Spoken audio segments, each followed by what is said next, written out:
नमस्कार. ठरलं तर मग मालिकेचा आजचा रिव्ह्यू तुम्ही पाहत आहात. तर आजचा भाग खूप जबरदस्त आहे. आता DNA टेस्टचे रिझल्ट्स आलेले आहेत आणि DNA टेस्टवरून तर सिद्ध झालं आहे की मैनावती आणि सायली दोघींचेही टेस्टचे रिझल्ट्स मॅच झालेले आहेत. त्यामुळे त्या दोघी मायलेकी आहेत हे तर आता सिद्ध झालं आहे. पण सायलीला स्वतःला संशय येतो आहे की हे तिचे आईवडील असू शकत नाहीत. त्यामुळे एपिसोड पूर्ण पाहायला विसरू नका आणि चॅनलला सबस्क्राईब करायला देखील विसरू नका. तर आता इकडे भाऊबीजेचे ओवाळणीचं काम सुरू असतं. पण अश्विन मात्र काही सायलीकडनं ओवाळून घेत नाही. तो तसाच निघून जातो. आणि आता या तिघीही बहिणी विचार करत असतात की आपला जिजू तर इतका पैसेवाला आहे, याच्याकडनं थोडे का होईना पैसे काढलेच पाहिजेत. आणि त्यातली एक जण जी असते ती लगेच पुढे येते सायलीकडे आणि म्हणते की आम्हाला नेहमी वाटायचं की आमचा एखादा भाऊ असावा आणि आम्ही त्याला असं भाऊबीजेला रक्षाबंधनला असं ओवाळावं, पण काय करणार, असा एकही भाऊ नाही आहे आमच्याकडे वगैरे. तर तेवढ्यातच ती मैनावती आणि सदाशिव बोलतात की हो ना, पण सायलीच आमचा मुलगा आहे. त्यानंतर असं बोलल्यानंतर लगेचच त्यातली एक जण बोलते की सायली, आम्ही तुला ओवाळलं तर चालेल का गं? आता खरं तर ही कल्पना सगळ्यांनाच आवडलेली असते. तर कल्पनाही म्हणते हो, किती सुंदर विचार आहे हा. तर प्रतापही बोलतो की उशीर कशाला करताय, पटकन तिला ओवाळून घ्या वगैरे. सर्वच जण खरं तर आता खूप खुश असतात की सायलीला तिच्या बहिणी मिळाल्या आहेत आणि अश्विनने जरी तिच्याकडनं ओवाळून घेतलेलं नसलं तरीही आता सायलीला तिच्या बहिणी ओवाळणार आहेत म्हणून. तर सदाशिव आणि मैनावती मात्र सर्वांना सांगत असतात की आम्हाला नेहमी वाटायचं की मुलगा असावा, पण या मुलींनी मात्र आमच्या मुलाची उणीव कधीही भासू दिलेली नाही आणि सायली तर आमचा मुलगाच आहे म्हणून. पण इकडे तन्वी बाजूला बसून हे सर्व काही पाहत असते आणि ती मनातच विचार करत असते की सुंदर विचार वगैरे काही नाही, हे फक्त आणि फक्त पैसे उकळण्याचे धंदे आहेत वगैरे असं ती बोलत असते. तर या तिघीही आलेल्या बहिणी आता सायलीला ओवाळत असतात आणि सायलीला ओवाळून झाल्यानंतर ते ताट धरून मात्र तिच्यासमोर तसेच उभे राहतात. आता खरं तर यावेळेस सायलीकडे सुद्धा काहीही नसतं त्यांना ओवाळणीच्या ताटामध्ये देण्यासाठी. पण या तिघी तर मात्र फक्त पैसे काढण्यासाठी सायलीला ओवाळत असतात. मग आता सायली मात्र इकडे तिकडे पाहत असते आणि ते हे सर्वांच्या लक्षात येतं आणि रविराज तेव्हा लगेच बोलतो की काय आहे हे सर्व, असं अचानक झालं ना, अचानक तुम्ही असं सायलीला ओवाळलत वगैरे, त्यामुळे सायलीला खरं तर तुमची ओवाळणी वगैरे काही अरेंज करण्यासाठी वेळच मिळाला नाही, त्यामुळे तुम्ही थोडंसं समजून घ्या. तर तेवढ्यातच पूर्ण आजी अर्जुनकडे पाहतात आणि अर्जुनला बोलतात की अर्जुन, तुझ्याकडे कॅश असेल ना, मग एक काम कर, प्रत्येकीला 5-5 हजार रुपये देऊन टाक. आता खरं तर 5,000 रुपये द्यावे लागणार आहेत या प्रत्येकीला. हे ऐकल्यानंतर मात्र अर्जुनही गोंधळलेला असतो. त्याची इच्छा नसते त्यांना पैसे देण्याची, पण आता पूर्ण आजीने सांगितल्यामुळे तो नाहीसुद्धा बोलू शकत नसतो. तर 5,000 रुपये रक्कम ऐकल्यानंतर मात्र मैनावती आणि सदाशिवचेही डोळे फिरतात आणि ते एकमेकांशी कुजबुजतच असतात की अगं मैने, पाहिलं का 5,000 रुपये काढले यांनी, म्हणजे ह्या अशा 2 मिनिटासाठी येतील आणि पैसे घेऊन पसार होतील आणि आपण मात्र इथे राहिलोय तसेच, आपल्या पैशांमध्ये सुद्धा इथून पुढे ह्या हिस्सा घेतील वगैरे, असं आता या दोघांचं कुजबुजणं सुरू असतं. तर अर्जुन आता सायलीकडे पैसे देतो आणि सायली ते पैसे त्यांना ओवाळणी म्हणून ताटात ठेवते. तर आता यात बोलत असतात की काय आहे ना, की आम्हाला असे पैसे वगैरे नको आहेत, पण ओवाळणी असते ना, ती रीतच आहे तशी, त्यामुळे आम्हीही नाही बोलू शकणार नाही तुम्हाला वगैरे, असं ते आता मुद्दाम नाटक करत असतात. तर सदाशिव आणि मैनावती आता कुजबुजत असतात की यांच्याकडनं पटकन पैसे काढून घ्यायला हवे ते, नाहीतर त्या खर्च करून टाकतील वगैरे.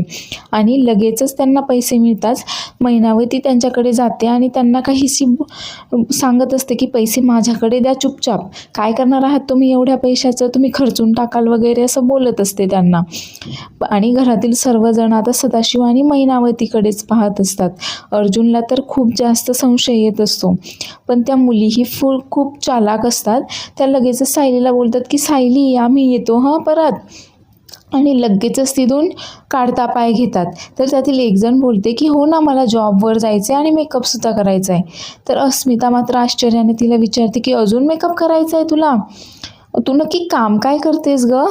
आता हे ऐकल्यानंतर खरं तर त्यांनाही काय सांगावं कळत नाही. तर त्यातील एक जी मोठी बहीण असते ती सांगते की अगं, तुला कामावर जायचं आहे की इथेच गप्पा मारत बसायचे आहेत? चल बरं, पटकन उशीर होत आहे ना. आणि मग या तिघीही आता सायलीला बाय करून तिथून निघून जातात. तर मैनावती आणि सदाशिव मात्र त्यांच्या मागे मागे जात असतात आणि त्यांना थांबवण्याचा प्रयत्न करत असतात. कारण या दोघांना त्या तिघींकडे जे पैसे दिलेले आहे सायलीने ते काढून घ्यायचे असतात. पण त्या मात्र काही एक न ऐकता तिथून निघून जातात त्यांचं. आणि आता मैनावती आणि सदाशिव त्यांच्या मागे मागे दारापर्यंत आलेले असतात आणि स्वतःशीच कुजबुजत असतात की पहा, गेल्या या सगळ्या पैसे घेऊन यांच्याकडे आपल्याला चांगलं लक्ष ठेवायला हवं आहे, नाहीतर या आपल्या पैशातही वाटेकरी होतील वगैरे. तर या तिघीही आता घराच्या गेटच्या बाहेर आलेल्या असतात आणि तिघींच्याही हातात पैसे असतात. तर आता या पैशांचं काय करायचं हा विचार त्यांचा सुरू असतो. तर त्यातील ती एक जण बोलते की आपण एक काम करूयात, मस्त असं हॉटेलला जाऊन पिझ्झा वगैरे खाऊ आणि नंतर सिनेमा पाहू. तसंही हे पैसे आपले कुठे आहेत, हे तर अर्जुन जिजूंचे पैसे आहेत ना. असं या तिघींचा आता इकडे विचार सुरू असतो. तर मैनावती आणि सदाशिव या दोघांचं असं कुजबुजणं पाहून आणि त्यांना हे असं वागताना पाहून खरं तर अर्जुनला हे सगळं विचित्र वाटत असतं आणि त्यासाठीच अर्जुनने DNA टेस्ट करण्याचं ठरवलेलं असतं. पण तरीसुद्धा अर्जुनचं या दोघांकडेही अगदी बारीक लक्ष असते. आता रात्रीच्या वेळेला नेमकी सायलीला हे सगळं कसं सांगावं आणि सायलीशी हे सगळं कसं बोलावं याच विचारामध्ये अर्जुन असतो. तर तेवढ्यातच सायलीही तिथे येते व बोलते की तुम्ही तर स्टडी रूममध्ये बसून काम करणार होतात ना, मग तुम्ही इथे काय करताय? त्यावर अर्जुन सांगतो की अगं हो, मी केस संदर्भातच विचार करतोय थोडासा, म्हणून इथे आहे. तर अर्जुन आता सायलीला विचारत असतो की मला तुला एक गोष्ट विचारायची आहे. अगं, जर आपली जवळची व्यक्ती, खूप जीव लावला आहे आपण, अशी व्यक्ती जर अशी अचानक आपल्याला सोडून आपल्यापासून दूर गेली तर मग मात्र तू काय करशील, तू कशी रिॲक्ट होशील, मला हे जाणून घ्यायचं आहे. आणि हे अजिबातही या गोष्टीचं मनाला वाईट वाटून घ्यायचं नाही, कारण असंच समजायचं की ती व्यक्ती कधी आपली नव्हतीच, ती व्यक्ती कधी आपल्या आयुष्यामध्ये नव्हतीच, असं जर आपण समजलं ना तर आपल्याला त्या गोष्टीचा जास्त त्रास होणार नाही वगैरे. पण आता अर्जुन नक्की काय सांगतोय हे सायलीला काही कळत नसतं. आता सायलीचा मात्र इथे गैरसमज होतो आणि सायली असं समजते की अर्जुनला कोणीतरी दुसरीच मुलगी आवडायला लागली आहे की काय, आणि म्हणूनच अर्जुनचं तिच्याकडे आजकाल लक्ष नसतं आणि अर्जुन तिला असे काहीतरी भलते सलते प्रश्न विचारतोय. तर सायली लगेचच अर्जुनवर चिडते व बोलते की हे तुम्ही काय बोलताय? मला तर वाटलं तुम्ही केस संदर्भात काहीतरी बोलताय, पण कोणी सोडून गेलं तर वगैरे, म्हणजे नक्की काय म्हणायचं आहे तुम्हाला? म्हणजे तुम्हाला मी सोडून कोणी दुसरी मुलगी आवडायला लागली आहे का आता? नाही, मला तरी असंच वाटतंय, कारण तुमचं माझ्याकडे लक्षच नसतं हल्ली. त्यावर अर्जुन सांगतो की अगं, माझं सगळं लक्ष फक्त आणि फक्त तुझ्याकडेच असतं. त्यावर सायली त्याला विचारते हो का? आणि मग जर माझ्याकडे लक्ष असतं तर मग सांगा बरं, पाडव्याच्या दिवशी तुम्हाला ओवाळायला मी कुठल्या कलरची साडी घातलेली होती? आता मात्र अर्जुनला काही एक आठवत नसतं आणि अर्जुन गोंधळतो. तर सायली तिथून निघून जायला पाहते तर अर्जुन तिला थांबवतो व बोलतो की अगं, मी तुझी शपथ घेऊन सांगतो की तू जसा विचार करतेस ना तसं काहीही नाही आहे. माझं तुझ्यावर खूप जास्त प्रेम आहे, मी का तुला सोडून जाईन? अगं, मी खरंच एका केस संदर्भामध्ये तुला विचारत होतो. खरं तर मी केसचाच विचार करत होतो आणि मी अचानक ते प्रश्न तुला विचारून मोकळं झालं, फक्त इतकंच, बाकी असं काहीही नाही आहे. आता खरं तर अर्जुन मात्र खूप भावनिक होऊन गयावया करून सायलीला समजावत असतो. तर सायलीलाही ते पटतं. तर आता इकडे नागराज जो असतो तो फोनवर कुणाशी तरी बोलत असतो की आता दिवाळीच्या इतक्या गडबडीमध्ये वगैरे काही मला तुम्हाला भेटायला जमलंच नाही आहे, पण आता दिवाळी झाली, आता थोडंसं निवांत झालो आहे मी, तर मी आता तुम्हाला नक्की भेटतो वगैरे. आणि तेवढ्यातच त्याच्यासाठी चहा घेऊन सुमन तिथे येते. पण सुमन आता नागराजला आवाजही देते, पण नागराज मात्र फोनमध्ये बिझी असल्यामुळे त्याचं काही सुमनकडे लक्षच जात नाही. त्यामुळे मग सुमन आता त्याच्या थोडंसं जवळ जाते आणि त्याला परत एकदा आवाज देते. आता मात्र नागराज फार जास्त दचकतो आणि तो मागे वळणार तेवढ्यातच त्याचा धक्का सुमनला आणि त्या कब्बशीला लागतो आणि ती कब्बशी मात्र फुटून आणि सगळा चहा खाली सांडलेला असतो. आता मात्र नागराज फार जास्त चिडतो आणि तो सुमनला ओरडत असतो की काय चाललंय तुझं, तुला कळत नाही आहे का, का मला अशीच खेटायला आली होतीस वगैरे. त्यानंतर सुमन त्याला सांगते का हो मी तुम्हाला आवाज दिला होता पण तुम्ही आवाज ऐकला नाहीत म्हणून मी तुमच्या जवळ येऊन आवाज दिला.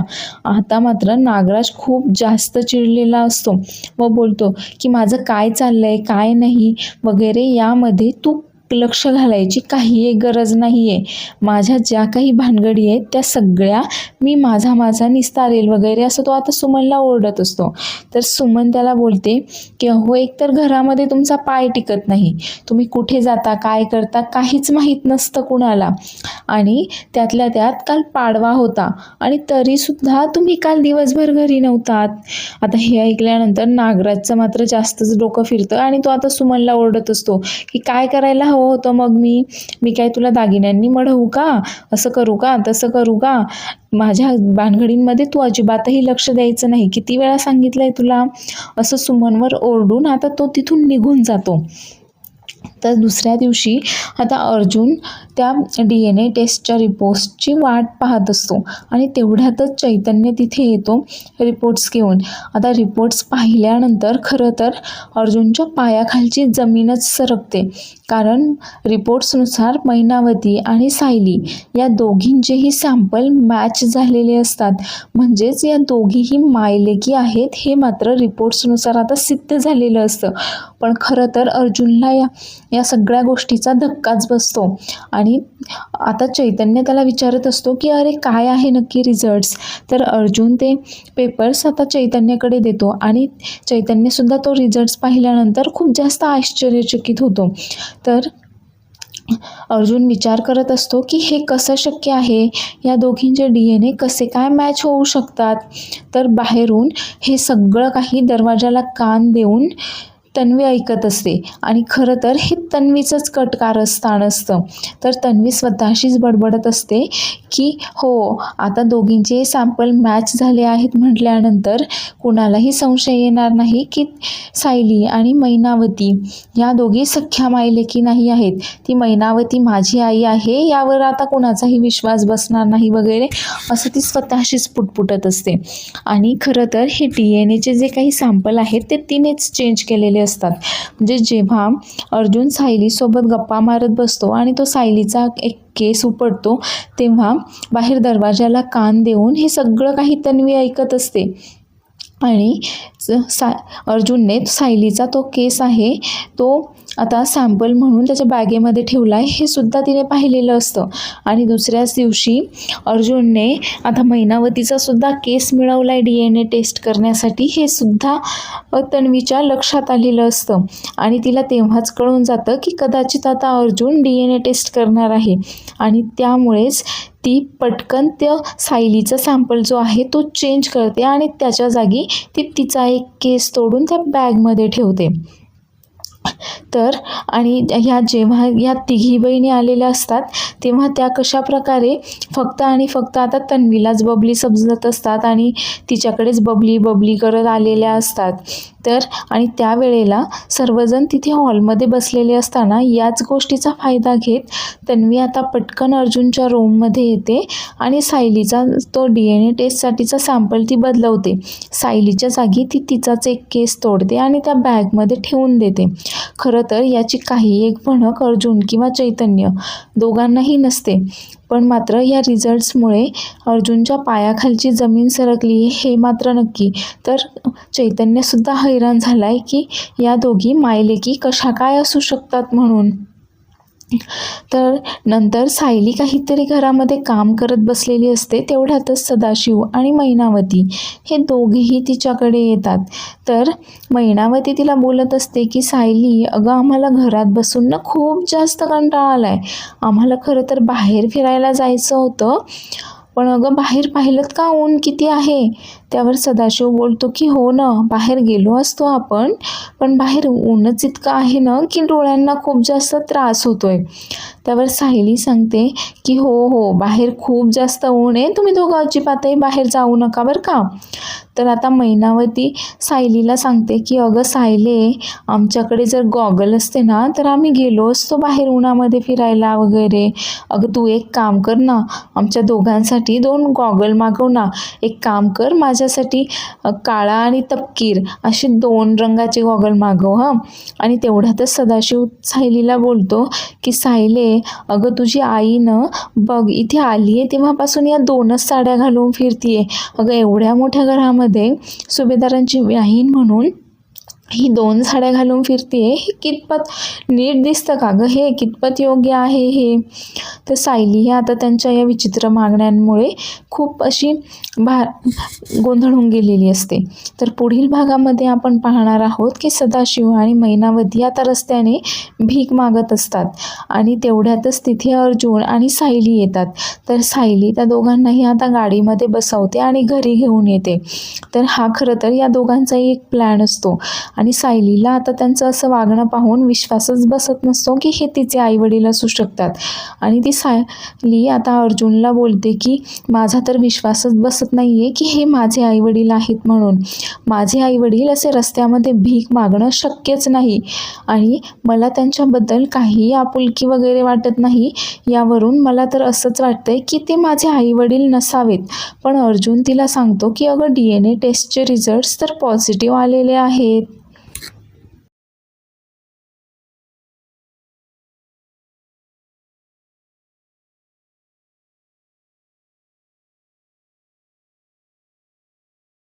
सायली सांगते की हो, जरी टेस्टचे रिझल्ट्स पॉझिटिव्ह आलेले असले तरी ती टेस्ट बरोबर आहे.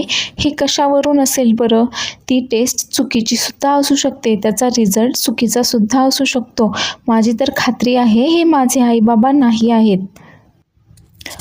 तर पुढील एपिसोड पाहण्यासाठी चॅनलला लाईक आणि सबस्क्राईब करायला विसरू नका.